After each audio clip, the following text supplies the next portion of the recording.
Bismillahirrahmanirrahim. Assalamualaikum warahmatullahi wabarakatuh. Alhamdulillahi rabbil alamin. Wassalatu wassalamu ala asrafil anbiya'i wal mursalin wa ala alihi wa sahbihi ajma'in.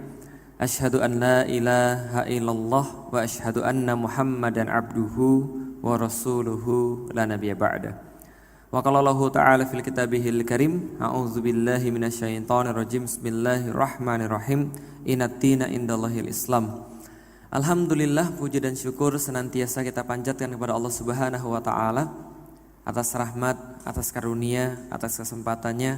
Allah sampaikan kepada kita satu malam yang insya Allah di dalam malam ini kita berada dalam majelis yang senantiasa menyebut-nyebut nama Allah. Kita senantiasa mensucikan Allah, kita senantiasa memuji-muji Allah, dan mudah-mudahan apa yang Allah kirimkan kepada kita berupa malaikat-malaikat menyaksikan setiap tasbih yang kita sampaikan kepada Allah, menyaksikan setiap tahmid yang kita sampaikan kepada Allah, dan mudah-mudahan apapun yang kita minta dalam majelis ini lantas dibawa oleh malaikat disampaikan kepada Allah Subhanahu wa taala, dan mudah-mudahan selesai daripada majelis ini tidak ada yang pulang dan keluar daripada ruangan ini kecuali seluruh dosanya diampunkan oleh Allah Subhanahu wa taala, dijaga badannya dan ruhnya daripada siksa api neraka, dan diberikan oleh Allah balasan yang terbaik berupa surganya Allah. Dan mempersilahkan saya dan menugaskan saya untuk menyampaikan bagian yang serem-serem, ya, karena memang Anda tahu ketika Anda bertatapan dengan saya ini Anda sudah termasuk orang-orang istimewa, alhamdulillah. Nah, kenapa? Karena Anda berjumpa dengan Ustaz nomor 2 paling radikal seluruh Indonesia. Nomor 1 siapa? Habib Rizik, gitu. Itu kayaknya nggak terkalahkan gitu ya. Nomor 3 siapa? Abu Bakar Ba'asyir. Nomor 3 Abu Bakar Ba'asyir. Nomor 4 Bahtiar Nasir. Nomor 5 Tengku Zulkarnain. Nah, jadi Anda lihat saya lebih tinggi daripada Tengku Zulkarnain, Bahtiar Nasir, dan Abu Bakar Ba'asyir gitu, masya Allah. Entah apa yang terjadi kalau saya ketemu Ustaz Abu, ya saya bakal ditempeleng gitu kan ya. Apa sih yang kamu lakukan sehingga kamu di atas gitu. Satu-satunya alasan itu juga akan saya sampaikan dalam materi kali ini biar teman-teman juga mengerti sebenarnya apa yang terjadi dengan Islam di Indonesia dan bagaimana kemudian kita berbuat sesuatu untuk negeri yang kita cintai ini, insya Allah.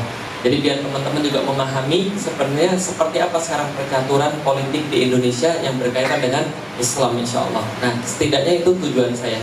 Sebelumnya saya sampaikan dulu teman-teman sekalian, ini adalah tentang lanskap dakwah. Kelihatan atau enggak? Nggak kelihatan, nasib gitu ya. Insya Allah nanti ini materinya boleh diambil, tapi saya akan menjelaskan lanskap dakwah sekarang berubah. Dulu ketika saya ketemu Ustadz Somad tahun 2013, di awal-awal 2013, beliau belum terkenal ini, Masya Allah. Beliau mulai terkenal ketika memang momennya muncul. Momen apa? Momen ketika lanskap dakwah ini berganti. Lanskap dunia sekarang nggak seperti zaman-zaman dulu. Berubahnya kapan? Berubahnya sekitar tahun 2007. 2007 di Indonesia berubah. Ada sebuah buku marketing dikeluarkan oleh Pak Yuswo Hadi namanya. Judulnya Marketing in Venus. Artinya marketing di dunia Venus. Apa artinya marketing di dunia Venus? Kita sudah tahu ada buku yang di awal judulnya Men are from Mars and Women are from Venus. Bahwa manusia itu dibagi dua, laki-laki dan wanita, laki-laki dari Mars dan perempuan jadi dari Venus. Saking berbedanya mereka. Artinya ketika marketing in Venus pada tahun 2007 itu dikatakan, intinya adalah dunia ini sekarang bergerak ke tempat keperempuan-perempuanan. Ini intinya sebenarnya. Jadi dunia bergerak ke arah perempuan-perempuanan. Makanya perempuan-perempuan sejak dari tahun 2007 lalu kemudian lanjut sampai tahun ini memegang peranan yang sangat penting sekali dalam kehidupan. Khususnya juga dalam urusan dakwah Islam dan dalam urusan-urusan yang lain. Jadi ibu-ibu di sini sekarang tanggung jawabnya lebih besar daripada tanggung jawab bapak-bapak. Kenapa? Karena dunia berubah. Apa perubahan dunia? Lebih emosional, teman-teman sekalian. Dan Anda tahu laki-laki itu rasional, perempuan emosional. Betul atau betul? Contoh, laki-laki kalau beli barang itu nggak akan nawar. Kenapa dia nggak akan nawar? Karena dia rasional. Pak, ini harganya berapa ayamnya? 50.000. Oke, saya beli satu, Pak. Kenapa? Karena dia rasional, nggak pakai nawar. Nah, kenapa? Dipikir begini, daripada saya suruh nguber ayam sendiri, lalu saya suruh kemudian nyembeli ayam sendiri, nyamputin bulu-bulunya sendiri, mendingan gue beli 50.000, nggak susah. Lah, tapi kalau perempuan, dia tidak rasional, tapi dia emosional. Maka dia tanya, berapa harganya Pak? 50.000. Ditawar nggak kira-kira? Ditawar berapa? 15.000 boleh? Wah, ini pasti modelnya Afgan, paham saya, sadis gitu kan ya. 15.000, dia sudah tahu nggak bakal dapat 15.000, tapi dia tetap tawar. Kenapa? Pokoknya adalah kenikmatan bisa menawar. Wah, itu sekalian. Ujungnya setelah lama sekali tawar, akhirnya dapat berapa? 7.500. Dan dia pulang dengan penuh kebanggaan, happy banget. Kenapa? Dapat 2.500 lebih murah daripada orang-orang yang lain. Tapi mendadak dia bisa stres seharian gara-gara dia tahu temennya ternyata dapatnya 47.000. Paham ya? Beda 500 itu sudah bisa merubah dunia perempuan. Paham menurut sekalian? Anda tidak perlu masukkan akal. Kenapa? Memang mereka tidak masuk akal. Dunia itu memang milik perempuan karena sekarang dunia lebih emosional. Kapan munculnya? Semenjak muncul SMS katanya. Karena semenjak muncul SMS, maka laki-laki itu sekarang ditarik ke arah dunia perempuan yang lebih emosional. Karena kalau untuk menulis itu perlu emosi sebenarnya. Makanya perempuan selalu bisa mengarang daripada laki-laki. Kenapa? Karena perempuan itu mudah emosinya keluar. Laki-laki tidak. Tapi semenjak keluar SMS, lalu WhatsApp, lalu Facebook, media sosial, Instagram dan sebagainya, laki-laki masuk jadi orang-orang yang emosional. Nah, kenapa? Karena mereka mulai bisa curhat. Lihat aja kemudian status-statusnya. Malam-malam hujan, titik. Dan sementara pikiranku tidak bisa hilang daripada gambarmu. Tolong lumpuhkan ingatanku. Wah, nah, kayak gitu-gitu. Jadi kenapa? Karena sudah lebay laki-laki, sudah mulai kayak perempuan. Coba lihat zaman sekarang, ada pria metroseksual, menurut sekalian. Zaman-zaman saya, laki-laki itu potong rambutnya di bawah pohon. Zaman sekarang, laki-laki potong rambutnya ke salon. Ada mix and match laki-laki, paham sekalian? Laki-laki sudah nggak bisa dibedakan lagi daripada perempuan. Artinya apa? Pola komunikasinya pun berubah karena sekarang zamannya sudah berubah. Zaman dulu disebut dengan zaman old, zaman sekarang disebut dengan zaman now. Apa bedanya? Secara umur perbedaannya letaknya di sini. 18 sampai 25 sampai 35 itu adalah sekira zaman now. 35 ke atas itu zaman old.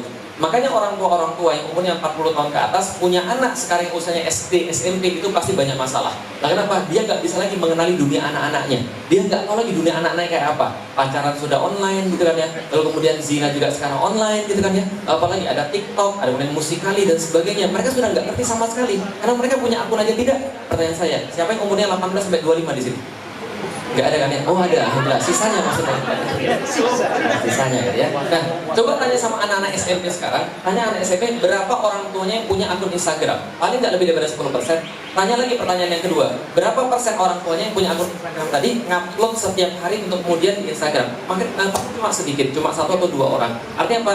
Lanskap dunia berubah. Lihat ini kemudian gambar di depan. Tahun 2005, tahun 2014. Tahun 2005 ini adalah data kenaikan pengguna internet. Jadi data kenaikan pengguna internet ini dari tahun ke tahun bertambah banyak sekali. Dan kalau andaikan Anda lihat datanya ini, kira-kira peningkatan paling pesat terjadi pada waktu kapan? Mana ini? Ini atau ini? Yang di tengah, peningkatannya pesat sekali. Kapan peningkatan pesat? Sekitar tahun 2009, 2010, 2011. Saat itu ojek aja sudah pakai kemudian handphone, tukang beca aja sudah pakai handphone. Ada perubahan yang sangat besar. Dari awal penetrasi internet sangat dikit sekali, sekarang sudah sampai 115 juta. Bahkan sekarang sudah dikatakan mungkin hampir sekitar 120 sampai 150 juta. Artinya adalah pengguna internet bertambah banyak. Gak kayak saya pengen internet pertama kali tahun 98 ketika saya masih SMA kelas 3. SMA kelas 1. 98 saya main internet pertama kali. Itu pertama kali saya buka, ingat banget saya fotonya Britney Spears. Itu bukanya 5 menit, teman-teman sekalian ya. Kotak terus 5 menit baru bisa dibuka. Sekarang pengguna internet sudah banyak. Sekitar 150% dan 80%-nya adalah anak-anak zaman now, generasi digital. Karena generasi 40 ke atas itu generasi analog. Kalau generasi saya umurnya berapa? 35. Itu tengah-tengah, generasi nggak jelas, paham ibu sekalian? Nah itu jembatan antara mereka yang lahir di dunia analog tapi sekarang beradaptasi di dunia digital. Oke, balik lagi, berarti ada zaman old, ada zaman now. Dunia dakwah berubah total. Apa kemudian yang terjadi akibat perubahan ini? Di dunia yang terjadi adalah yang sangat kemudian bisa sangat signifikan 2008, 2009, 2011, 2012 yang terjadi pertama kali yang bisa kita lihat adalah di Amerika. Di Amerika terpilih Barack Obama sebagai presiden. Itu adalah sesuatu yang di luar kebiasaan. Orang hitam, anak muda menang pemilu. Kenapa bisa menang pemilu kira-kira? Kenapa bisa menang pemilu? Ada yang masih tahu? Ada yang tahu? Sosial media. Presiden pertama yang menang karena sosial media adalah Barack Obama. Karena dia menguasai Twitter, lalu kemudian terjadi segala macam di sana, maka kemudian dia menang 2008 terjadi perubahan besar. Walaupun mungkin sekarang balik lagi misalnya, taruhlah begitu. Kita nggak bahas tentang baik dan jahatnya, yang jelas yang kita bahas adalah perubahan lanskap dakwah yang menyebabkan banyak perubahan-perubahan yang lain. Sampai di sini bisa dipahami? Oke. Kira-kira ketika sudah terjadi di Amerika, trennya kemudian masuk nggak ke Indonesia? Trennya masuk ke Indonesia. Apa trennya masuk ke Indonesia? Ini teman-teman sekalian. Ketika kemudian sudah berubah, kita lihat ini salah satunya. Dulu, zaman dulu ketika didata di BPS tahun 98, 2000, 2005, orang nonton TV 5,5 jam per hari rata-rata. Sekarang orang nonton TV jarang sekali. Bahkan setengah jam, 1 jam aja nggak nyampe. Sekarang 5 jam dihabiskan di laptop. Artinya zaman dulu siapa yang masuk TV terkenal, zaman sekarang siapa yang masuk TV belum tentu terkenal. Jadi kami teman sekalian, datanya menunjukkan 9 daripada 10 berita yang diambil dari jurnalis itu diambil daripada sosial media. Lalu kemudian baru masuk ke TV. Jadi kami ya, jadi yang ramai di sosial media baru masuk TV zaman sekarang. Jadi berbeda. Zaman dulu, zaman saya kita ingat, oh ini waktu-waktu ini sinetronnya apa? Ini waktu-waktu sinetronnya apa? Ini waktu-waktu ini dunia dalam berita. Pembawa acara kita masih ingat semua. Nah, kenapa? Karena TV itu segala-galanya. Yang masuk TV terkenal. Sekarang tidak. Kenapa? Semuanya sudah masuk ke dunia internet. Hasilnya adalah ketika dunia media sosial merajalela, di Amerika kemudian menang, kemudian Presiden Barack Obama, di Indonesia ini yang terjadi. Gak usah lama-lama. Nah, jadi ya Anda nggak nanti mules gitu kan ya. Baik. Nah jadi nggak usah lama-lama. Apa yang mulai terjadi tahun 2012 di Jakarta terjadi seperti tadi. Kenapa? Pencitraan sosial media. Pemimpin pertama yang muncul dari sosial media adalah gambar yang tadi. Bisa dipahami teman-teman sekalian? Saya nggak usah ngomong, nggak apa-apa ya. Sudah tahu apa ya, jelas ya. Nah jadi pemimpin yang pertama yang muncul akibat daripada perubahan lanskap dakwah itu adalah pemimpin yang tadi 2012 muncul. Berikutnya menyusul ketika kemudian terjadi pilkada tahun 2014. Ini kondisinya. Lihat baik-baik grafiknya. Yang menang siapa? Yang menang siapa? Yang warna merah. Yang warna merah menang. Tahun-tahun sebelumnya yang menang siapa? Yang warna biru. Berapa persen yang biru menang? 20 lebih persen. Oke, coba lihat baik-baik. Yang belajar statistik akan paham sekali kalau terjadi perubahan yang sangat besar sekali, yang sangat drastis sekali, itu artinya tidak mungkin perubahan itu terjadi secara natural. Pasti ada perubahan yang terjadi secara supernatural. Yang supernatural ini apa? Kalau dalam bahasa ekonomi tidak ceteris paribus. Jadi tidak ideal. Ada sesuatu yang besar yang berubah. Apa yang berubah yang besar? Kondisi lanskap dakwah yang dulunya kemudian promosi secara biasa, sekarang promosi secara sosial media. Maka perubahannya terjadi besar sekali. Yang awalnya ecek-ecek tiba-tiba dapat 20%. Yang awalnya 20% jatuh hancur. Lah kenapa? Perubahan lanskap dakwah. Sampai di sini paham? Oke, dari sini masanya bermulai. Jadi semuanya baik-baik saja sebelum negara api menyerang. Baik. Nah kalau gitu kita lihat setelah kemudian terjadi seperti ini, ada perubahan yang besar yang terjadi di Indonesia yang teman-teman akan tahu alasannya kenapa setelah nanti pembahasan kita nanti mudah-mudahan selesai. Karena hari ini saya diamanahkan membahas tentang sejarah Islam di Indonesia. Baik. Kalau gitu apa yang terjadi kemudian? Yang terjadi adalah proses sekularisasi. Setelah kemudian jadi gubernur, kemudian jadi presiden, partai pendukungnya yang tadi terjadi namanya sekularisasi. Apa nih sekularisasi? Sekularisasi adalah proses untuk mengenyahkan agama daripada negara. Kenapa bisa begitu? Karena orang-orang yang pengen mengenyahkan agama daripada negara ini tahu persis bahwa negara ini dimerdekakan oleh orang-orang Muslim. Jelas sampai di sini? Kadang-kadang kalau kita ngomong begini di sosial media pasti ada yang protes. Protesnya apa? Ustadz, bukan cuma orang-orang Muslim yang berjuang, semua juga berjuang. Oke, tapi yang paling banyak siapa? Orang Muslim. Betul, tidak semua orang Muslim yang memperjuangkan kemerdekaan di Indonesia. Tapi Anda harus tahu, lebih daripada 90% mereka adalah Muslim dan 100% terjajah itu bukan Muslim. Jelas sampai di sini? Oke, jadi jangan dibalik-balik kemudian logikanya, gitu kan ya? Oke, Muslim yang memperjuangkan, kenapa Muslim memperjuangkan? Sekarang saya mau nanya. Ini salah satu contohnya. Yang orang awak angkat tangan, orang awak. Oh, orang awak, Mas Rio, orang awak, Mas Dude, orang awak. Oke, pertanyaan saya sederhana. Anda pernah nggak dengar, mohon maaf Mas Tiko sebelumnya, Anda pernah nggak dengar datuk-datuk Anda, nenek mama Anda bilang jangan jual tanah pada orang Cina? Pernah? Nah, mohon maaf Mas Tiko, nah, saya juga orang Cina. Jangan jual tanah pada orang Cina. Pernah dengar seperti itu orang Minang? Nah, kenapa? Menjadi kemudian keyakinan orang Minang, jangan menjual tanah pada orang Cina. Kenapa? Itu fatwa ulama-ulamanya. Sebenarnya bukan orang Cina yang dituju, tapi orang kafir. Kenapa orang kafir tidak boleh dijual tanah pada mereka? Karena nenek mamanya orang-orang Minang itu paham betul ketika mereka kehilangan tanah, mereka kehilangan akidah. Nah, kenapa? Karena penjajah datang dengan 3G, gold, gospel, glory.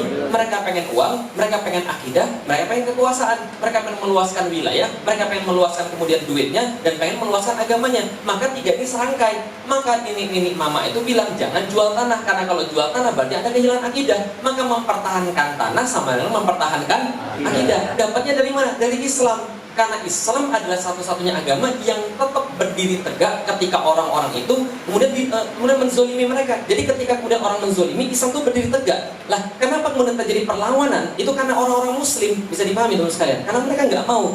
Karena orang-orang yang lain nggak akan melawan. Lah, kenapa nggak akan melawan? Salah satu contoh, pernah lihat akte kelahiran?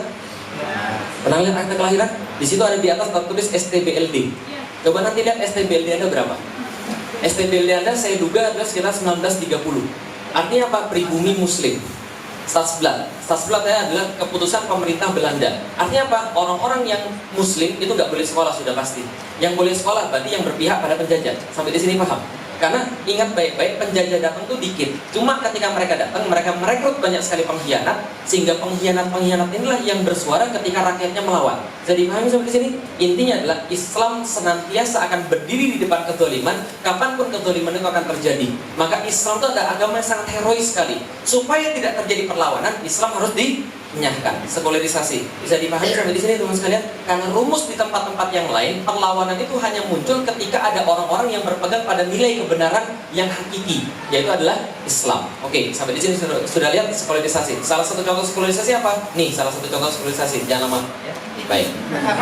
Salah satu contoh sekularisasi adalah tadi. Contoh misalnya, mereka yang awalnya menguasai ekonomi, mereka yang awalnya menguasai uang, mereka tidak cukup hanya menguasai uang saja, tapi mereka pengen jadi penguasa yang sesungguhnya. Maka mereka mulai kemudian mendudukkan orang-orang untuk berkuasa, dan omongan-omongan mereka mulai seperti ini. Pilihlah saya jadi pemimpin karena saya cakap, karena saya jujur. Tapi Pak, kan Anda kan bukan Muslim. Lah, kenapa harus pakai Islam? Anda milih pemimpin, gak usah pakai Islam. Ini negara, bro. Kalau Anda memilih pemimpin pakai Islam, berarti Anda tidak beragam, berarti Anda tidak Pancasilais. Sampai di sini paham? Munculnya asal tuduhan seperti itu. Kalau Anda berdasarkan Islam untuk memilih, Anda seperti di masjid aja. Kalau Anda mau sholat, iya orang Muslim. Tapi kalau Anda memilih pemimpin, gak usah pakai Islam. Nah, kenapa negara kita bukan berdasarkan Islam, tapi berdasarkan, bisa dipahami di sini. Mulai dibenturkan antara Pancasila dengan Islam. Mulai dibenturkan antara kemudian NKRI dengan kemudian Islam. Mulai dibenturkan antara beragam dengan syariat dan seterusnya. Ujung-ujungnya terjadi salah ngomong, lalu kemudian dia bilang jangan mau dibohongi dengan surat Al-Maidah. Itu puncaknya. Tapi sebelum-sebelumnya, karena kalau Anda awas dengan berita, senantiasa dimunculkan narasinya adalah narasi begini. Kalau Anda mau hidup bernegara, jangan pakai agama. Kalau Anda mau kerudungan, masjid sono. Kalau Anda mau ceramah, masjid sono. Di sini jangan bicara Islam. Di sini adalah negara, gak usah bicara Islam. Paham sampai di sini? Nah, ini sekuler namanya. Nah, proses sekularisasi itu terus berlangsung, lalu kemudian kulminasi ada yang tadi muncul satu gerakan yang gak pernah dibayangkan oleh orang-orang yang lain. Teman-teman tahu, tahun 98 sampai tahun 2008, 2012, 2015, Barat selalu memandang orang Indonesia, lalu mereka membagi menjadi 4. Barack Obama punya think tank namanya Rand Corporation. Rand Corporation membagi orang-orang Muslim menjadi 4. Oke, nanti insya Allah kita sama. Oke, menjadi 4 Muslim. Yang pertama adalah konservatif atau Muslim tradisional. Yang kedua adalah Muslim moderat. Yang ketiga adalah Muslim radikal atau fundamentalis. Yang keempat adalah Muslim liberal. Dan jadi mereka membagi menjadi 4. Lah, seperti apa mereka membagi? Yang tradisional, yaitu mereka bilang kaum-kaum bersarung, gampangnya gitulah. Yang moderat, yang masih mau menerima nilai-nilai barat seperti demokrasi, liberalisme dan sebagainya. Islam fundamentalis yang sama sekali nggak mau berkompromi dengan nilai-nilai barat. Islam liberal yang di tangan mereka, yang mempromosikan mereka. Jelas sampai di sini? Dan mereka membuat strategi. Yang tradisional jangan dibiarkan bersatu dengan yang fundamentalis. Kenapa? Mereka bilang sendiri, yang radikal dan fundamentalis dengan yang tradisional akarnya sama. Akarnya sama, sama-sama Quran, sama-sama hadis, sama-sama kitab, sama-sama qaul para ulama, sama-sama qaul para salaf. Dan kalau ini dibiarkan mereka bareng-bareng terus, ini pasti mereka nanti akan menyebar. Saya paham sampai di sini? Karena kita sudah memisahkan sejak dulu, semenjak zaman Masyumi. Jangan lagi bersatu, gak boleh. Tradisionalis sama fundamentalis, gak boleh. Kalau yang moderat, nggak apa-apa dikasih ruang. Biarkan mereka di atas supaya bisa kita pantau sehingga mereka tidak menjadi gerakan bawah tanah. Liberal, kasih mereka terus duit, kasih mereka terus support, berikan mereka di media, berikan mereka ngomong di media, berikan mereka mulai keluasan. Itu adalah strategi mereka. Tapi ketika muncul gerakan 212, ini membuat seluruh orang-orang bingung. Lah kenapa? Ini nggak pernah mereka prediksi. Gak pernah mereka prediksi, ternyata penggerak kekuatan 212 itu, coba bayangkan, bukan semua penggerak 212, semuanya bukan ormas-ormas yang selama ini mereka pegang. Jelas sampai di sini? Bukan semua, bukan ormas yang mereka pegang. Muncul kekuatan baru yang udah membuat mereka kemudian perhitungan lebih lagi, nah maka setiap kemudian gerakan 212 ini langsung di branding lagi. Apa brandingnya? Brandingnya radikalis, tidak beragam, mau enaknya sendiri, mau memisahkan diri dari negara, makar, menggoyang negara, apalagi ekstrim, radikalis, teroris, tayakumis, dan seterusnya, gitu kan ya? Baik, kalau gitu kita lihat lagi. Nah, apa kemudian hasilnya dari situ? Muncul gerakan deradikalisasi. Nah, kenapa muncul gerakan deradikalisasi? Untuk melawan gerakan ini. Gimana caranya? Ini nggak boleh dibiarkan. Maka gerakan-gerakan begini, kalau terus-menerus, maka kita tidak akan bisa mengagendakan agenda kita, kata mereka. Maka gerakannya harus dilawan. Gimana caranya? Kita sebut mereka gerakan radikal, maka lawannya adalah gerakan deradikalisasi. Tapi ternyata, saya itu kok gini, kok semua gerakan deradikalisasi ini, kok ditujukannya pada Islam? Gitu loh maksudnya. Bisa dipahami dulu sekalian. Contoh misalnya, yang paling gampang. Kenal dedek-dedek yang kemarin anak-anak SMP? Ya. Dedek-dedek anak SMP katanya tulisannya bagus banget itu. Nah, kenapa? Nah, saya seorang penulis, Bapak Ibu sekalian. Ketika saya baca ini tulisan biasa-biasa aja, gitu kan ya. Kenapa kemudian jadi booming sekali? Diundang ke Kemenak, diundang kemudian ke Presiden, diundang ke media-media segala macam untuk diperkenalkan. Seolah-olah ingin bilang begini, kalau kamu pengen jadi seorang anak muda yang berprestasi, jadilah kayak dia. Gitu maksudnya. Tapi kalau kamu jadi kayak yang kayak gini-gini, ikut aksi, ikut kemudian bela Islam, ikut baca Quran dan sebagainya, Anda tidak jadi anak muda yang berprestasi. Kamu sampai di sini teman sekalian? Sampai kemudian proses deradikalisasi terus-menerus, intinya dikristalisasi oleh kemudian Kapolri sendiri. Ini kemudian kata-kata Kapolri yang bisa kemudian kita lihat setelah kasus deradikalisasi, kemudian pembubaran ormas dan sebagainya. Ini kata-kata deradikalisasi. Coba lihat baik-baik. Jadi menurut Kapolri, jadi gini ceritanya. Deradikalisasi itu ada 5. Nanti lihat 5 ini ditujukan pada siapa? Ada 5. Karena begini kata beliau. Satu, ketika orang berkomunikasi, yang berpengaruh adalah satu, sender atau pengirim berita. Yang kedua, receiver atau yang menerima berita. Yang ketiga adalah medianya untuk kemudian berita itu kemudian lewat. Yang keempat, pesannya atau message-nya. Yang kelima, konteks daripada media tadi. Jelas sampai di sini? 5 tadi apa? Yang kedua, yang ketiga, yang keempat, message, yang kelima, konteks. Oke, baik kalau gitu. Bagaimana caranya semua untuk deradikalisasi? Pertama, sendernya harus dilemahkan, dilegitimasi, supaya mereka tidak lagi dipercaya untuk mengirimkan berita. Yang kedua, yang menjadi receivernya harus dinetralkan. Yang ketiga, message-nya harus ditandingi kampanyenya. Yang keempat, medianya dikendalikan. Yang kelima, konteksnya harus diubah. Bisa dipahami sampai di sini? Oke, kalau gitu kita lihat. Siapa yang kena kalau dari situ? Lihat. Setelah 12, 4, 11. Yang terjadi apa? Semua sendernya didelegitimasi. Semuanya. Dan tidak berlangsung delegitimasi itu kecuali pada sender-sender yang di depan ini. Semuanya kena. Ya, ada yang dituduh sebagai money laundering. Dan pasca 4/11. Ada yang dituduh sebagai kemudian radikalisme. Ada yang dituduh mesum. Ada yang dituduh anti Cina. Ustaz Abdul Somad juga dituduh anti Cina, padahal temannya saya. Ini kemudian didelegitimasi. Bagaimana cara mereka delegitimasi? Itu sangat-sangat tersistematik sekali. Gimana caranya? Mereka bilang, salah satunya adalah jangan sebut gelar-gelar mereka. Jadi kalau misalnya Abdul Somad ada LCMA, LCMA-nya buang. Kalau ada Kiai Hajinya, Kiai Hajinya buang. Berarti sebutannya apa? Rizik Sihab, Abdul Somad, Adi Hidayat, Kokoh Felix Xiao. Jelas sampai di sini? Nah, itu adalah tujuan-tujuan mereka tadi. Nah, artinya supaya yang memberikan ini adalah delegitimate, tidak lagi legitimate untuk menyampaikan agama. Kenapa? Kamu dengerin dia mesum kok. Kamu dengerin dia lari kok. Kamu dengerin dia pemecah belah kok. Dia anti NKRI kok, dia anti agama kok. Paham teman sekalian? Sorry, dia anti Pancasila kok. Nah, kira-kira begitu. Paham sampai di sini teman sekalian? Semua yang kena di sini. Yang kedua, menandingi kampanye. Bagaimana caranya menandingi kampanye? Dengan cara seperti ini. Saya Indonesia, saya Pancasila. Tiba-tiba muncul hashtag seperti ini. Saya Indonesia, saya Pancasila. Saya Indonesia, saya Pancasila. Dan mereka nggak peduli walaupun sudah dikritik. Indonesia tidak boleh diorangkan. Pancasila itu tidak boleh diorangkan. Karena begitu Anda bilang bahwa Anda Pancasila, Anda Indonesia, kalau Anda bermasalah berarti Pancasila bermasalah. Maksud saya Indonesia, saya Pancasila. Besok saya tabrak tiang listrik, besok saya masuk penjara. Paham ibu sekalian? Nah, lalu kemudian orang melihat, jadi Pancasila kayak begitu. Saya dipahami ibu sekalian. Ini benar bermasalah. Kayak misalnya saya nggak bilang gini, saya Islam, enggak. Karena kalau saya bermasalah, yang dituduh adalah Islamnya. Saya bilang saya Muslim. Dan Muslim berbeda dengan Islam. Muslim hanyalah orang yang berusaha untuk terikat pada Islam, bukan Islam itu sendiri, bukan Islam. Bahkan Rasul pun tidak pernah bilang saya Islam, tidak pernah begitu, gitu kan ya. Ada yang ini berbahaya. Tapi kampanye dia dipakai saya Indonesia, saya Pancasila. Apalagi nih, receivernya dinetralkan. Ini satu waktu ketika perayaan Sumpah Pemuda, ada satu acara 4,5 juta dikumpulkan kemudian mahasiswa-mahasiswa di berbagai perguruan tinggi untuk kemudian dikatakan anti radikalisme dan anti kemudian anti terorisme dan seterusnya, kira-kira gitulah. Seolah-olah ini penting banget, dan sampai sekarang ini acaranya goib, nggak ada yang tahu siapa yang mengadakan. Paham sampai di sini? Padahal duitnya sangat banyak sekali, dan nggak ada yang tahu siapa yang mengadakan. Aptisi mengatakan tidak, kami tidak terkait dengan itu. Nah, kenapa ketua Aptisi alumni 212? Paham itu sekalian? Enggak, kami nggak terkait dengan seperti ini. Kami nggak tahu masalahnya apa. Kenapa seolah-olah kemudian radikalisme mulai dari kampus? Kenapa seolah-olah radikalisme mulai daripada rohis Islam? Kan itu tanya, seolah-olah begitu. Apalagi kemudian nih, media-media dihabisi. Hari ini yang upload foto-fotonya Habib Rizik ketemu dengan Amin Rais pasti hilang. Betul begitu? Nah, kenapa? Karena sudah masuk begitu. Itu sudah masuk algoritmanya, sosial media. Nggak bisa diupload. Saya sudah ngetes, jadi saya ngetes. Ada gambarnya, hilang. Oke, baik. Besok video, ada gambarnya, hilang juga masih. Sudah. Ada ini, ada tulisan FPI, hilang juga ternyata. Ya sudah kalau gitu. Akhirnya ada sesuatu yang dicoba sama Ustadz Salim Villa. Gambar kemudian ketika dihapus postingannya, plus sebelahnya kemudian baru ketika digeser ada gambarnya. Entah itu masih ada atau sudah hilang juga. Tapi ini kemudian pengendalian media. Tulis LGBT di sosial media, sekarang juga hilang semua. Facebook saya itu di-ban selama 4 hari gara-gara nulis LGBT.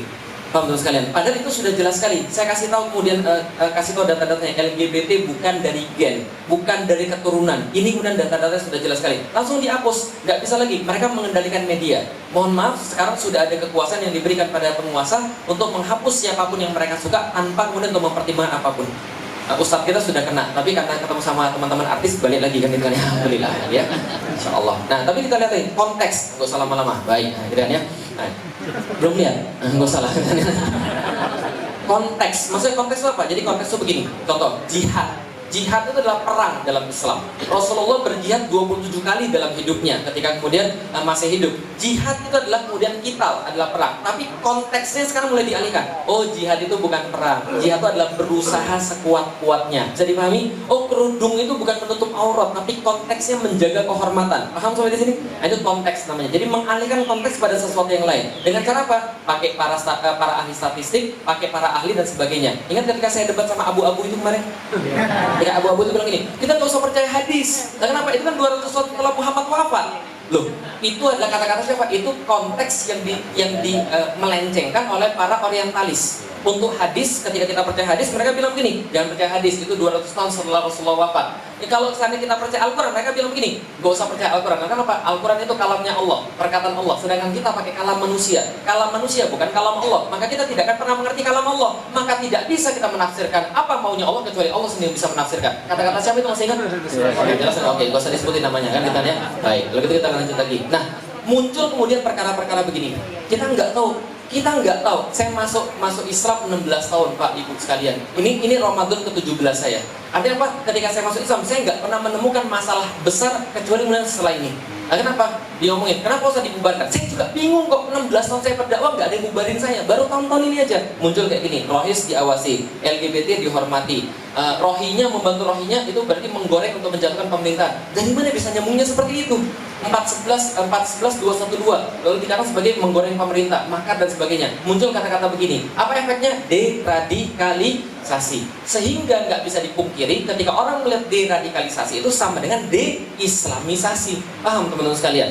Ketika terjadi kasus terorisme yang jadi barang bukti Al-Quran, sajadah, yang disorot apa? Yang disorot media, sirah sahabat, sirah nabawiyah. Mau dibawa kemana negeri ini? Gitu kan ya? Kita semua mengutuk tentang kasus terorisme. Tapi teman-teman sekalian, hidup tanpa Islam itu adalah fitnah yang paling besar. Maka dikatakan al-fitnah itu asyaddu minal qatl. Sesungguhnya fitnah itu lebih buruk daripada pembunuhan. Fitnah apa yang dimaksud di situ? Kemusyrikan yang merajalela. Ketika orang tidak tahu lagi yang mana Allah, ketika orang tidak tahu lagi yang mana harus disembah. Nah, ini kemudian terjadi deradikalisasi, deislamisasi. Nah, muncullah seperti ini. Ustadz dibagi 3, Ustadz salafi, Ustadz moderat, Ustadz radikal. Paham Ibu sekalian? Nah, yang di sini kata mereka tidak berbahaya, yang moderat apalagi, yang ini yang berbahaya. Nah, kenapa yang berbahaya? Ini berbahaya. Yang pertama Habib Rizik, kedua Felix Xiao, yang ketiga Abu Bakar Ba'asyir, yang keempat Bahtiar Nasir, yang kelima Tengku Zulkarnain. Ustadz Abdul Somad mohon maaf nggak ada. Ini tahun lalu, tahun sekarang beliau nomor 1 ya. Setelah kasus Bali dia nomor 1 ya. Oke, baik kalau kita lihat lagi. Nah, muncul kemudian tandingan-tandingan. khilafah ditandingkan dengan Pancasila. Seolah-olah kalau orang mau khilafah, seolah-olah dia tidak bisa Pancasila. Seolah-olah kalau orang mau Islam, dia tidak bisa NKRI. Seolah-olah kalau dia mau syariat, seolah-olah dia tidak bisa beragam. Paham sampai di sini? Ini dibentur-benturkan terus dibentur-benturkan terus. Sampai sekarang juga dibentur-benturkan. Apalagi bisa kita lihat nih. Kalau misalnya yang paham tentang tren, ini Google Trend, NKRI harga mati, saya Pancasila, saya Indonesia, baru muncul 2012.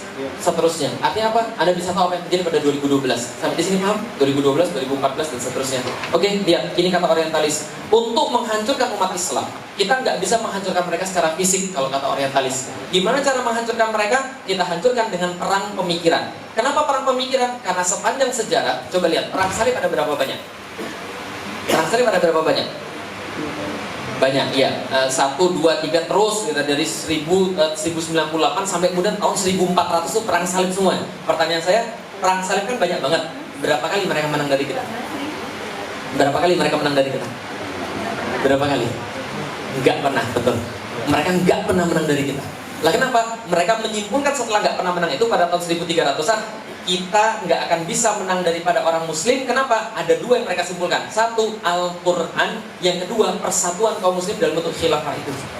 Maka kita nggak akan pernah menang kalau begini terus. Nah, kenapa? Ketika mereka ada Al-Quran, maka yang mereka cari, itu yang kita takuti. Mereka cari mati, kita takut mati. Oh ibu sekalian, orang yang berjihad itu zaman dulu adalah orang-orang yang menghafalkan Quran. Maka kemudian ketika orang menghafalkan Quran, dia pergi berjihad. Nah, kenapa? Makanya muncul di dalam Al-Quran, tidak pantas setiap orang yang menghafal Quran pergi berjihad. Kenapa? Nanti kalau mati semua, siapa yang mengajarkan Al-Quran? Jadi zaman dulu karena seluruh penghafal Quran mau pergi berjihad, karena sudah tahu tentang Al-Quran, mereka mau mati syahid. Zaman sekarang, orang-orang yang nggak mau pergi perang karena takut. Kira-kira itu termasuk saya mungkin, yang gitu kan ya? Oke, baik. Tapi kalau orang-orang yang bukan muslim, yang pergi perang siapa? Yang mereka sudah nggak ada harapan hidup, yang mereka masuk penjara karena sudah kemudian hukuman seumur hidup, mau nggak dibebaskan? Ayo bantu Tuhan, ayo kemudian bela Tuhan, ayo pergi Palestina, kita bela Tuhan. Penjahat-penjahat semuanya, untung sekali. Sehingga mereka nggak ngerti sama sekali tentang etika. Nah, mereka bilang nggak akan pernah menang kita. Gimana cara yang menang? Jauhkan mereka dari Al-Quran, jauhkan mereka dari As-Sunnah, pecah belah kemudian persatuan mereka. Dengan cara apa? Mereka kemudian Gozul Fikir tadi, kemudian ini salah satunya yang sangat kentara sekali. William Ellwood Gladstone, salah satu Prime Minister Inggris untuk 5 kali kemudian dia menjabat, dia mengatakan, selama ada Al-Quran yang dipakai oleh orang-orang Muslim ini, maka dunia tidak akan pernah damai dibanding Al-Qurannya. Paham sekalian? Mereka tahu persis bahwa kekuatan kaum muslimin adalah Al-Quran. Dan mereka nggak bisa mengubah Al-Quran, maka mereka menjauhkan kaum muslimin dari Al-Quran. Oke, kalau kita lihat lagi terus sekalian, nah ini kemudian yang terjadi. Abaikan di atasnya, ini karena mungkin fontnya salah. Islam itu punya, ada fikroh, ada thariqoh, ada konsep, ada metode. Konsep Islam itu banyak. Bagaimana Islam memecahkan masalah-masalah kehidupan, itu semua adalah Islam. Jadi ini begini, untuk apa saya berislam? Untuk apa saya masuk Islam? Karena saya punya masalah.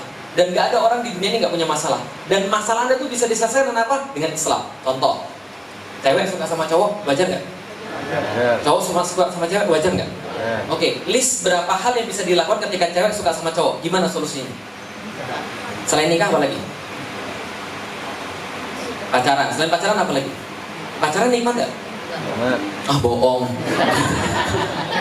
Anda nggak normal. Pacaran itu nikmat karena saya pernah itu. Pacaran bisa, ya.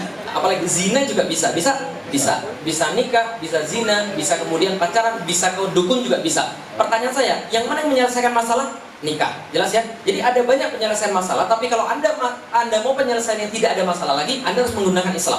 Itulah gunanya Islam untuk kita, solusi kehidupan manusia, gitu kan ya. Oke, tapi ada cara penerapannya. Contoh, Ustaz, bagaimana caranya menyelesaikan masalah ekonomi umat, Ustaz? Hutang Indonesia begitu banyaknya. Kita nggak bisa bilang begini, jujur adalah solusinya. Kalau Anda jujur, insya Allah ekonomi umat akan membaik. Karena Rasulullah punya sifat siddiq, tablik, amanah, fatonah. Nggak bisa begitu, tapi Islam ada penerapannya. Bagaimana kemudian Islam mengatur sistem ekonomi? Oh, ada kepemilikannya harus diganti. Bagaimana kemudian Islam memandang kepemilikan? Apa yang boleh dimiliki oleh individu? Apa yang boleh dimiliki oleh masyarakat? Apa yang boleh dimiliki oleh negara? Dan bagaimana proses pembagiannya? Bagaimana proses syirkah di dalam Islam? Bagaimana Islam memandang fiskal, moneter, dan sebagainya? Ada kemudian cara penerapannya. Pertanyaan saya, kalau orang pengen menyerang Islam, yang dia serang konsep atau metodenya? Konsep atau metodenya? Mereka nggak mungkin nyerang konsep. Karena konsep Islam tidak terkalahkan. Yang mereka serang apa? Lihat nih, apa metode Islam? Metode penerapannya adalah khilafah. Metode penjagaannya adalah syariat Islam. Metode penyebarannya adalah dakwah. Itu yang diserang. Maka setiap orang yang kemudian bilang khilafah sekarang terlarang. Kalau sampai di sini, semua orang bilang khilafah adalah terlarang. Padahal dari dulu orang-orang Indonesia ketika terawehan nyebut Ya Allah, mudah-mudahan kami diberkahi seperti Khalifah Abu Bakar, Khalifah Umar, Khalifah Utsman, Khalifah Ali, kan itu kan ya. Itu khalifah itu ya khilafah, kan itu kan ya. Nah, khilafah kemudian dipermasalahkan, syariat Islam dipermasalahkan, dakwah dipermasalahkan, dan jihad dipermasalahkan. Oke, sampai di sini paham? Masih bisa lanjut? Capek? Alhamdulillah. Baik, kalau gitu kita lanjut. Nah, bagaimana kemudian dengan Islam di Indonesia? Baik, kalau gitu kita ganti. Tadi kita sudah jelas tentang deradikalisasi adalah sama dengan deislamisasi. Mereka yang mengenyahkan Islam daripada Indonesia. Kita sedikit summary. Tapi pertanyaannya, Islam bisa nggak berpisah dari Indonesia? Bisa. Oke, ya kalau gitu. Teman-teman sekalian, masih ingat ini gambar apa nih? Proklamasi. Kapan proklamasi? 17 Agustus 1945. Pertanyaan saya, apakah ini terjadi begitu saja? Enggak terjadi begitu saja. Apa yang terjadi sebelum proklamasi ini? Perjuangan kemerdekaan. Oke, baik. Kalau gitu saya kasih tahu teman-teman sekalian, proklamasi tanggal 17, tanggal 18 dibacakan tentang Pancasila. Mumpung lagi kemudian Pancasila, hari Pancasila kemarin 1 Juni, saya pengen sedikit teman-teman buka wawasan tentang Pancasila biar teman-teman tuh tidak mudah dibohongi sama orang. Bisa dipahami ya? Coba lihat, ini data. Semua yang saya kasih adalah data. Kesimpulan nanti Anda silakan menyimpulkan sendiri. Ini panitia 9. Panitia 9, yang pertama adalah Bung Karno, Bung Hatta, lalu kemudian Mr. Ahmad Subarjo, Wahid Hashim, Abdul Kahar Muzakir, ini apa? Abi Kusno, Pak Abi Kusno, Pak Wahid Hashim, lalu kemudian Muhammad Yamin, lalu kemudian A.A. Maramis, lalu kemudian Agus Salim. Nah, ini adalah kemudian panitia 9. Jadi nggak seperti yang dikatakan sama satu jenderal polisi di salah satu acara ya. Jelas ya, Hasim Asy'ari dan Ahmad Dahlan adalah panitia 9. Makanya research dulu kan itu kan ya. Kalau sudah research baru bisa ngomong, dan sudah begitu jangan nuduh orang lain anti Pancasila dulu. Coba lihat baik-baik. Ini adalah panitia 9. Pertanyaan saya, kenapa dibentuk panitia 9? Kenapa dibentuk panitia 9? Karena dulu ketika mereka kemudian BPUPKI yang jadi PPK itu bermusyawarah, mereka bertanya-tanya, kalau itu dasar negara kita apa? Kita bangun atas dasar apa negara kita? Maka kemudian seluruh ulama-ulama berkata syariat Islam lah pasti. Apalagi selain Islam yang lebih agung. Maka kemudian yang nasionalis bilang, oh jangan syariat Islam, sesuatu yang lain. Oke, daripada kita debat di sini, kita bentuk panitia kecil saja gimana? Baik, kalau gitu 5 orang dari nasionalis. Sebenarnya 4 orang nasionalis, 1 orang nasionalis agamis, yang 4 orang agamis. Siapa sih agamis? Lihat, yang mana kira-kira agamis? Agus Salim, 1, sudah pasti, bagus. Yang kedua, Wahid Hashim, jelas. Yang ketiga, Muhammad Yamin, salah. Muhammad Yamin, nasionalis. Kahar Muzakir, yang ketiga. Yang keempat, Abi Kusno. Jelas sampai di sini? Muhammad Yamin, itu namanya Muhammad Yamin, Islami sekali. Tapi Buya Hamka pernah berkata, kebencian Muhammad Yamin kepada saya sangat-sangat luar biasa sekali. Tidak hanya terlihat dari lisannya, tapi juga terlihat dari mukanya. Begitu dia bencinya kepada saya, kata Buya Hamka. Nah, kenapa? Karena Muhammad Yamin itu paling menentang Buya Hamka ketika sidang konstituante.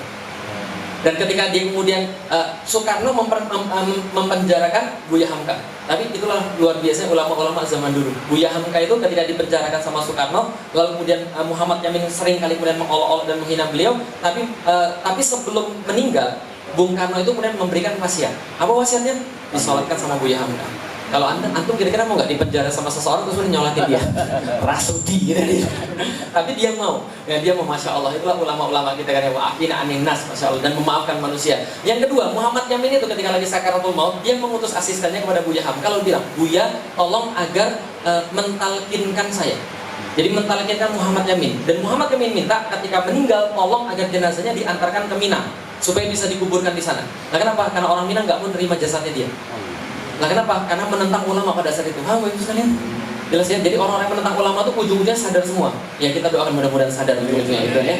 Nah, seperti Muhammad Yamin dan Bung Karno gitu kan ya. Baik, saya cerita tentang kemudian panitia 9. Panitia 9 kemudian membahas tentang Pancasila, kemudian mereka muncul dengan rumusan-rumusan seperti ini. Nah, inilah rumusan Pancasila sebelumnya. Lihat Bapak Ibu sekalian, Muhammad Yamin pada tanggal 29 Mei 1945 mengajukan rumusan Pancasila yang disebut dengan 1.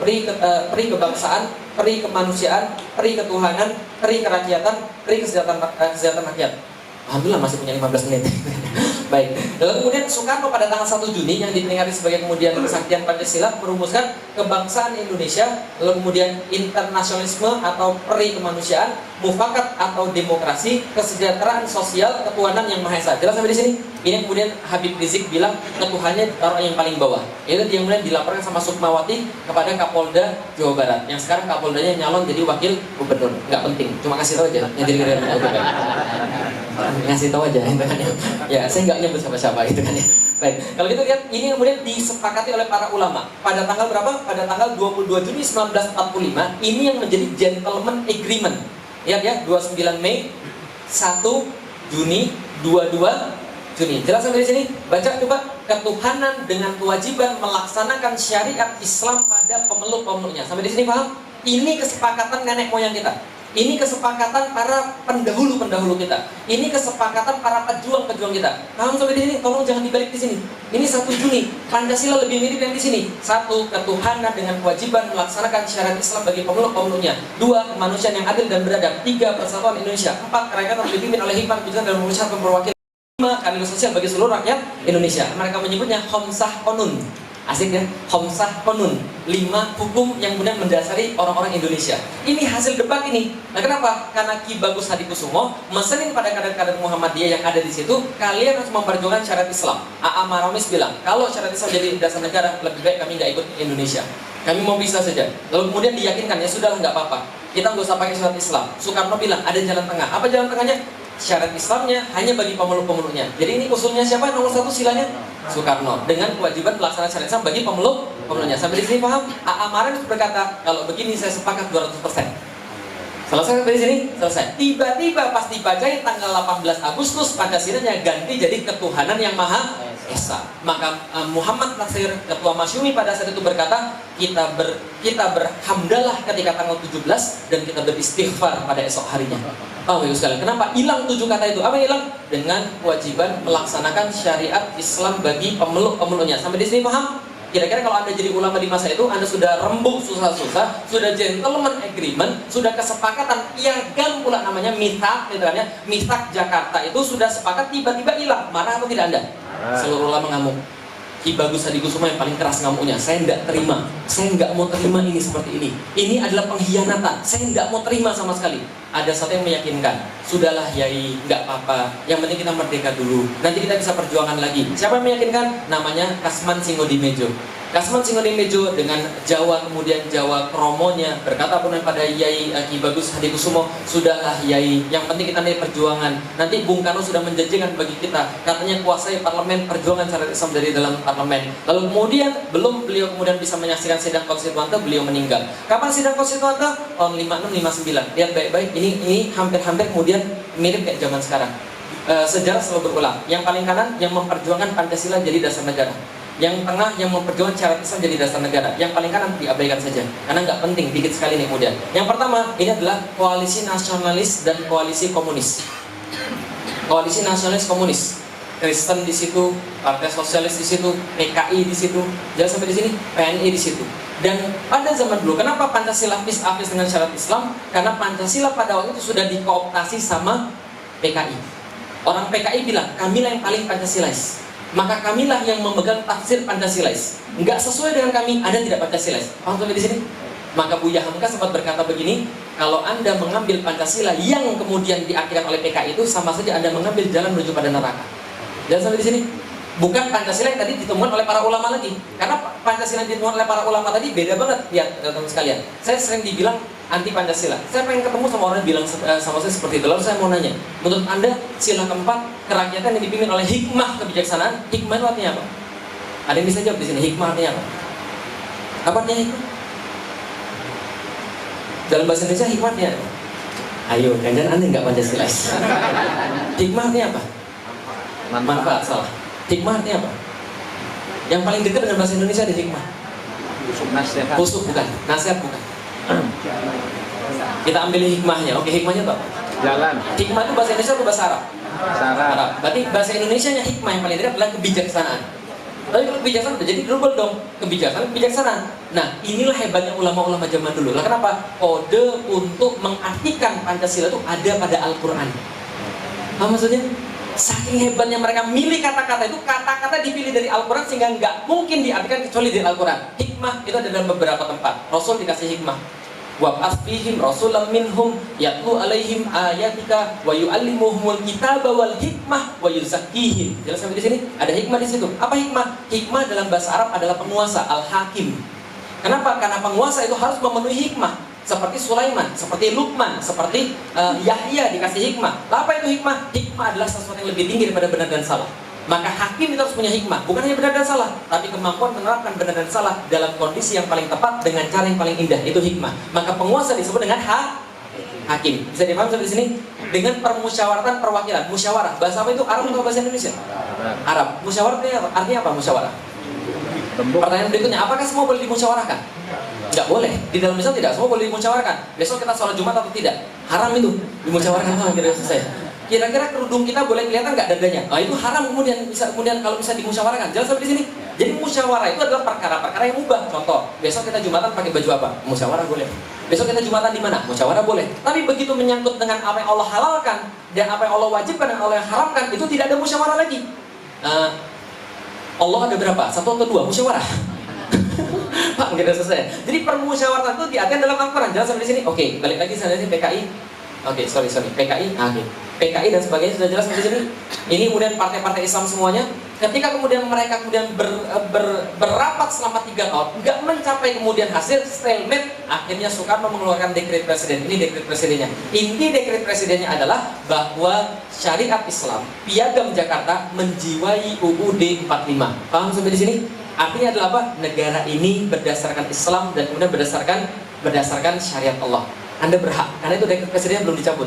Itu masih hukum. Jelas sampai di sini? Oke, kalau gitu kita lihat lagi. Indonesia. Saya masih punya waktu 5 menit. Insya Allah mudah-mudahan saya sampaikan. Indonesia. Apa arti Indonesia bagi Anda? Kenapa Indonesia berharga bagi Anda? Anda cinta Indonesia? Iya, saya juga sama. Kenapa Indonesia berarti bagi Anda? Karena cuma kumpulan pulau-pulau saja. Bukan. Kalau pulau-pulau semuanya juga banyak pulau. Amerika juga punya pulau. Apalagi Filipina juga punya pulau. Tapi kita tidak mencintai itu. Kenapa kita mencintai Indonesia? Ada alasan khusus. Lihat baik-baik. Indonesia dulunya Majapahit. Dan perjalanan panjang Indonesia, mudah-mudahan saya bisa cerita dalam waktu 10 menit. Raja Majapahit terakhir namanya Brawijaya kelima. Brawijaya kelima itu punya istri namanya Siu Banci. Siu Banci seperti namanya adalah seorang Chinese. Seorang Chinese, cucu daripada seorang syekh besar namanya Syekh Qurra atau Syekh Hasanuddin. Syekh Hasanuddin ini dari Campa, dia punya anak namanya Tan Gohwat punya anak namanya Siu Banci. Berarti cucunya daripada Syekh Qurra. Ketika suatu waktu kemudian dia lihat, dia naksir, kemudian dia nikah sama kemudian Siu Banci. Setelah nikah, hamil kemudian Siu Banci, lalu kemudian Siu Banci diceraikan. Kenapa? Karena Raja Brawijaya nikah lagi sama seorang putri lagi yang lebih cantik lagi. Syaratnya harus menceraikan 60 istrinya yang lain. Oh, banyak banget. Nah, maka Anda beruntung sekarang 4. Apa-apaan Ustaz tadi? Jangan undang Ustaz Tarik lagi ke sini. Oke, ceraikan 60 istrinya yang lain. Jelas sampai di sini? Yang termasuk di sana adalah Siu Banci. Siu Banci diceraikan dalam keadaan hamil, dikirim ke Palembang. Dikasih kemudian pada salah satu asistennya namanya Aryo Damar.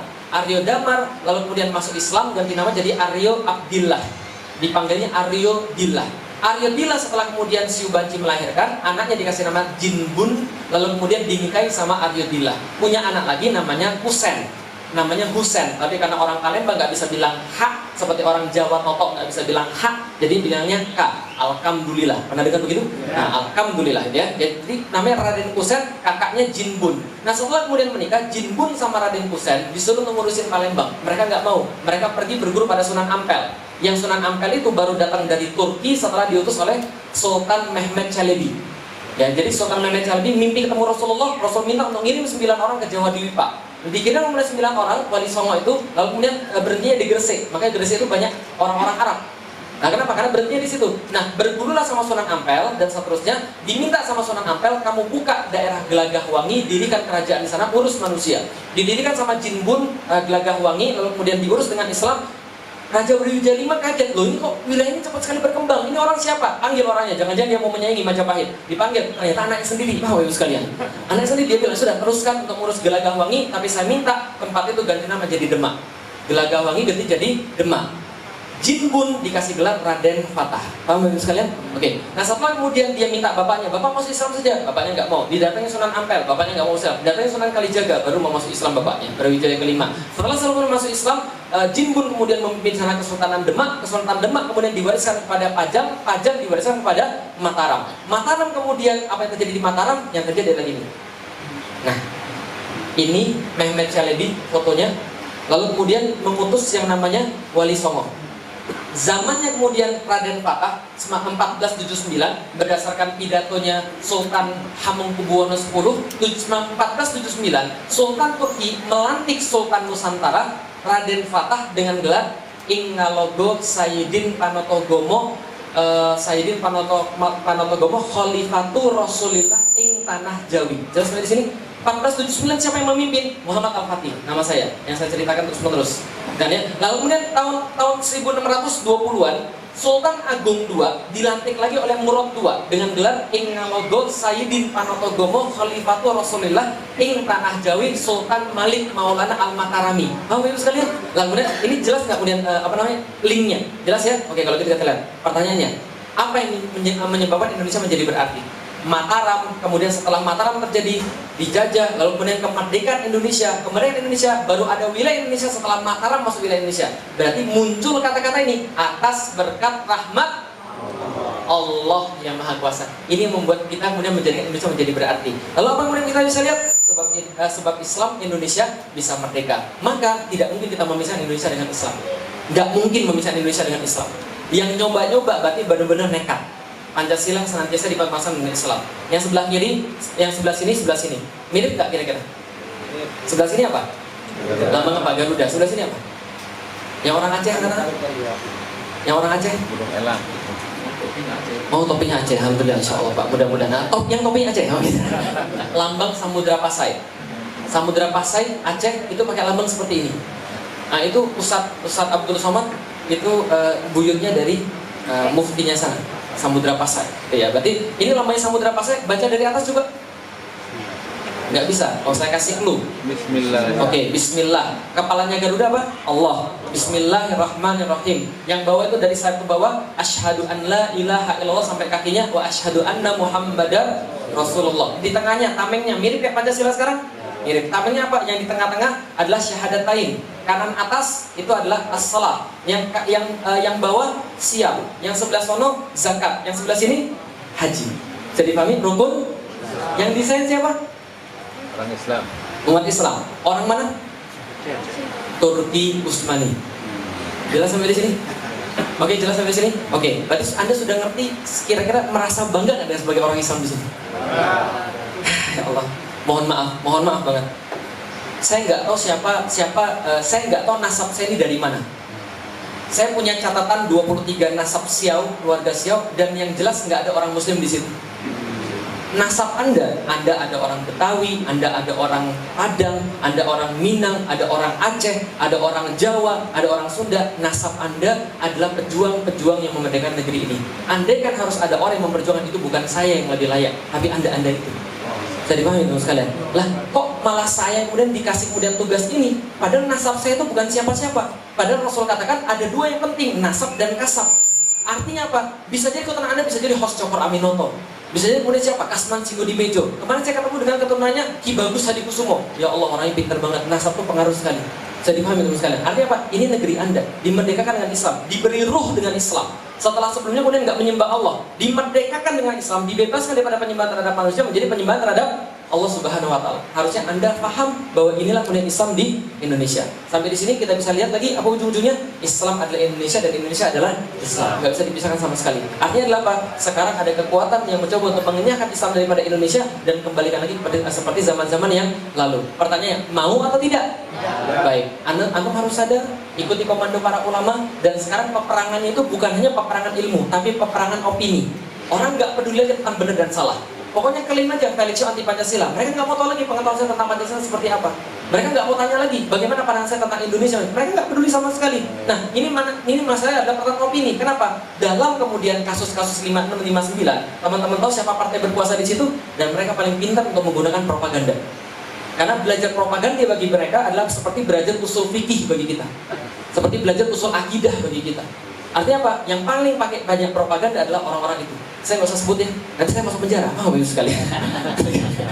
Baik. Walaupun saya nggak masuk, kenapa? Wajah saya kayaknya nggak memenuhi syarat sebagai teroris. Karena orang lihat saya ini kayaknya boyband. Bagus sekali.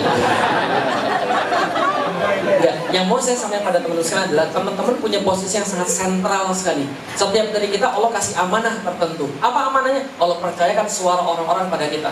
Allah percayakan opini orang-orang pada kita. Allah percayakan bisa jadi jalan hidayah orang-orang itu adalah pada kita. Maka walatus alunna yauma idzin anin na'im. Akan ditanyakan setiap nikmat-nikmat yang Allah berikan pada kita, mau kita gunakan kemana kenikmatan itu. Termasuk nikmat follower itu akan dipergunakan oleh Allah Subhanahu Wa Taala. Yang followernya 2 juta, pertanyaan nggak akan sebanyak yang followernya 5 juta. Yang followernya 5 juta, pertanyaan nggak akan sebanyak yang followernya 9 atau yang 20 juta kayaknya di sini belum ada ya. Oh, belum ada, belum masuk gitu. Baik, nggak itu yang saya bisa sampaikan. Mudah-mudahan insya Allah Ustaz Abdul Somad bisa menukikkannya lagi dan memperjelasnya lagi. Saya mohon maaf kalau ada kesalahan, kalau ngomongnya terlalu cepat, mohon maaf, ini kayaknya bawaan daripada masuk Islam kan ya. Dulu saya ngomongnya nggak seperti ini, nah ini saya masuk Islam jadi ngomongnya seperti ini. Nggak bawaan lahir, dulu saya nggak bisa ngomong. Baik, Bapak sekalian. Bapak sekalian, nanti kalau ada pertanyaan nanti insya Allah kapan-kapan kita lanjutkan. Kalau ada nanti pembahasan lebih lanjut, mudah-mudahan nanti kita bisa atur lagi waktu kapan untuk kemudian membahas ini lebih menukik lagi. Baik, terima kasih. Assalamualaikum warahmatullahi wabarakatuh.